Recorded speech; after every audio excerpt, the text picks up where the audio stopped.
Please subscribe to our channel.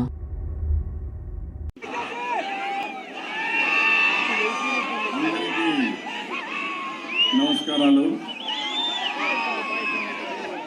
Veerapuram గ్రామస్తులకి చుట్టుపక్కల నుంచి వచ్చినటువంటి ప్రజలందరికీ మనస్ఫూర్తిగా నమస్కారాలు, అభినందనలు, శుభాభినందనలు. ఈరోజు ఒక బాధాకరమైన రోజు. దుర్మార్గులు ఎంత బాధ పెడుతున్నారంటే 11/4/2019లో ఎన్నికల రోజున మన వాళ్ళపైన దాడి చేయడం, భాస్కర్ రెడ్డి అతి దారుణంగా చంపేసిన తర్వాత తిరిగి మన మీదనే కేసు పెట్టి ఈ కేసులో 19 మందిని జైల్లో పెట్టడం, బెయిల్ కూడా రాకుండా అడ్డుపడడం.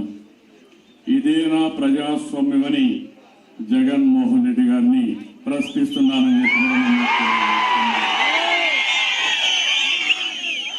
పోలీసులు కూడా అడుగుతున్నా. మనిషి చనిపోయి మనిషిని చంపేసి చంపిన వాళ్ళు రోడ్డు మీద తిరుగుతూ ఉంటే, చంపబడిన వ్యక్తులు కుటుంబానికి సంబంధించిన వ్యక్తులు జైల్లో ఉంటే ఎంత అపహాస్యమో పోలీసులు ఆ డ్రెస్ వేసుకున్న మీరు కూడా గుర్తుపెట్టుకోవాల్సిన అవసరం ఉంది.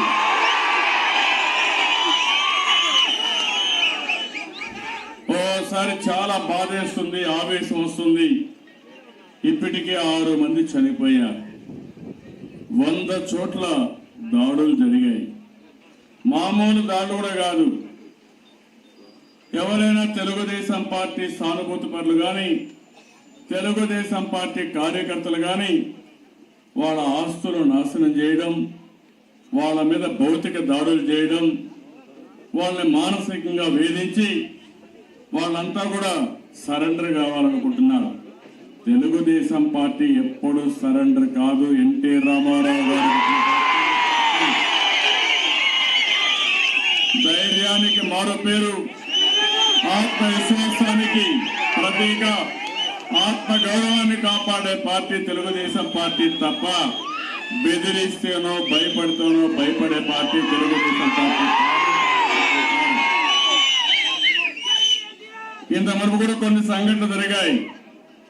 ఈరోజు ఎంత బాధ వేస్తుందంటే, జగన్మోహన్ రెడ్డి గారు మాట్లాడతారు, మేము ఏమీ చేయడం లేదు, మేమంతా కూడా నీతి నిజాయితీగా ఉన్నాం, ఎక్కడ ఏమీ జరగడం లేదంటూనే కింది వాడు చేసే దౌర్జన్యాన్ని అరికట్టలేని ముఖ్యమంత్రి ఈ జగన్మోహన్ రెడ్డి. మనకు కనపడినటువంటి హెరాస్మెంట్ చాలా ఉంది. నేను ఒకటే చెప్తున్నా, మీకు ఒక నెంబర్ కూడా ఇచ్చాం, మీరు మాకు టచ్లో ఉండండి. అవసరమైతే ఇవన్నీ ఆగే వరకు నేను వదిలిపెట్టను. నేను మీకు అండగా ఉంటా. ప్రతి ఒక్క గ్రామంలో ఒక కళగారిని చేస్తే మళ్ళీ మామూలు స్థితిగతులు వచ్చే వరకు ఆ ఊర్లోనే కాపురం ఉంటా, అక్కడే ఉండి మళ్ళీ అంటే పోరాటం చేస్తా. కాబట్టి మీరు కూడా ధైర్యంగా ఉండండి. అధైర్యపడి ప్రతిరోజు బాధపడడం కంటే ధైర్యంగా ఉందా. మనం రౌడీజం చేయం కానీ, మనం దౌర్జన్యాలు చేయడం కానీ, మన మీదకి వచ్చినప్పుడు మాత్రం ఆత్మరక్షణ అవసరం. ప్రజాస్వామ్యంలో మన వల్లే మనం కాపాడుకుంటేనే మనం నమ్ముకున్న ప్రజలు కూడా కాపాడాలి. ఇప్పటికైనా పోలీసులందరూ అప్రమత్తంగా మనం కోరుతున్నాం. జోలికి రాకుండా సమాజంలో అందరికీ రక్షణ కల్పించే బాధ్యత పోలీసుల పైన ఉంది. ఆ పోలీసుని పనిచేయాల్సిందిగా మరొక్కసారి కోరుకుంటూ, ఇక్కడికి వచ్చినప్పుడు నేను భాస్కర్ రెడ్డి గారిని తీసుకురాలేను కానీ ఎల్లప్పుడూ ఆ కుటుంబానికి అండగా ఉంటా. తప్పకుండా ఆ కుటుంబాన్ని ఆదుకుంటానని హామీ ఇస్తూ అందరికీ నమస్కారాలు.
కృష్ణ కృష్ణ కిందికి